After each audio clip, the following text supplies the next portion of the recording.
As long as you are unable to access the power of the now, every emotional pain that you experience leaves behind a residue of pain that lives on in you. It merges with the pain from the past, which was already there, and becomes lodged in your mind and body. This accumulated pain is a negative energy field that occupies your body and mind. If you look on it as an invisible entity in its own right, you are getting quite close to the truth. It's the emotional pain body. It has two modes of being, dormant and active. The pain body may be dormant 90% of the time. In a deeply unhappy person, though, it may be active up to 100% of the time. Some people live almost entirely through their pain body, while others may experience it only in certain situations. Anything can trigger it, particularly if it resonates with a pain pattern from your past. When it is ready to awaken from its dormant stage, even a thought or an innocent remark made by someone close to you can activate it.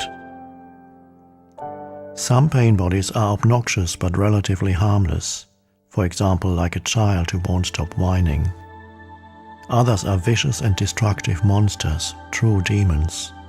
Some are physically violent, many more are emotionally violent. Some will attack people around you or close to you, while others may attack you, their host. Thoughts and feelings you have about your life then become deeply negative and self-destructive. Illnesses and accidents are often created in this way. Some pain bodies drive their hosts to suicide. When you thought you knew a person and then you are suddenly confronted with this alien, nasty creature for the first time, you are in for quite a shock. However, it's more important to observe it in yourself than in someone else. Watch out for any sign of unhappiness in yourself, in whatever form. It may be the awakening pain body.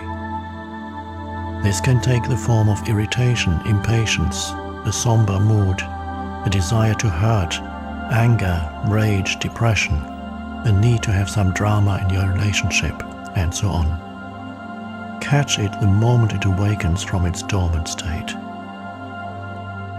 The pain body wants to survive, just like every other entity in existence, and it can only survive if it gets you to unconsciously identify with it.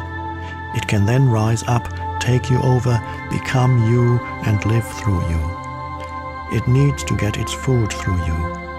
It will feed on any experience that resonates with its own kind of energy, anything that creates further pain in whatever form. Anger, destructiveness, hatred, grief, emotional drama, violence, and even illness. So the pain body, when it has taken you over, will create a situation in your life that reflects back its own energy frequency for it to feed on. Pain can only feed on pain. Pain cannot feed on joy. It finds it quite indigestible. Once the pain body has taken you over, you want more pain. You become a victim or a perpetrator. You want to inflict pain, or you want to suffer pain, or both. There isn't really much difference between the two. You're not conscious of this, of course, and you will vehemently claim that you do not want pain. But look closely and you will find that your thinking and behavior are designed to keep the pain going for yourself and others. If you were truly conscious of it, the pattern would dissolve. For to want more pain is insanity, and nobody is consciously insane. The pain body, which is the dark shadow cast by the ego, is actually afraid of the light of your consciousness.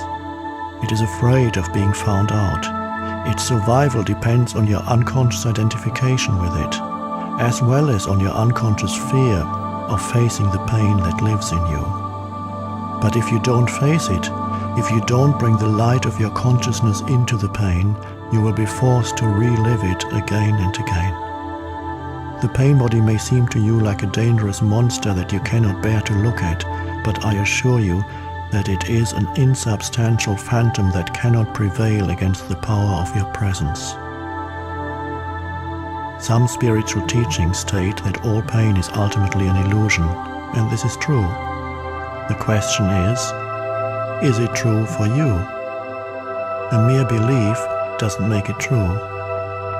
Do you want to experience pain for the rest of your life and keep saying that it is an illusion? Does that free you from the pain? What we are concerned with here is how you can realize this truth, that is, make it real in your own experience. So the pain body doesn't want you to observe it directly and see it for what it is.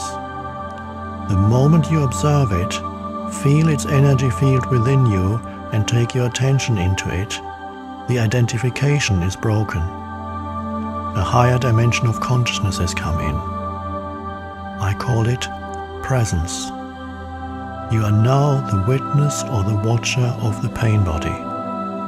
This means that it cannot use you anymore by pretending to be you, and it can no longer replenish itself through you. You have found your own innermost strength. You have accessed the power of now.